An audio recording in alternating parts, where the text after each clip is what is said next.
अशावेळी ते वारलेत, अशावेळी काय इलेक्शन लढवावे?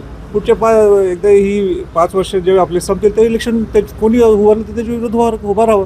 पण ही इलेक्शन अजितदादांची बिनविरोध व्हावी, पुरी करायची. बारामतीच्या निवडणुकीमध्ये काँग्रेसने उमेदवार दिला आहे, त्यांचा निर्णय योग्य असं वाटतंय? नाही, माझी मनापासून हीच भावना आहे आणि मी स्वतः ट्विटसुद्धा करणार आहे, स्वतः माझं पेजवर पोस्टसुद्धा करणार आहे की ही इलेक्शन ही खऱ्या अर्थाने बिनविरोध व्हायला पाहिजे. म्हणजे अजितदादांचं मोठं कर्तृत्व होतं, मोठं योगदान होतं महाराष्ट्रासाठी. जे कोण काही लोक काही म्हणत असतील ते योगदान होतं का? 100% योगदान होतं. कर्तृत्व होतं का? निश्चित होतं. आणि अशावेळी ते वारलेत, अशावेळी काय इलेक्शन लढवावे? पुढच्या एकदा ही 5 वर्ष जेव्हा आपले संपतील ते इलेक्शन कोणी उभारलं तर त्याच्या विरोधात उभं राहावं.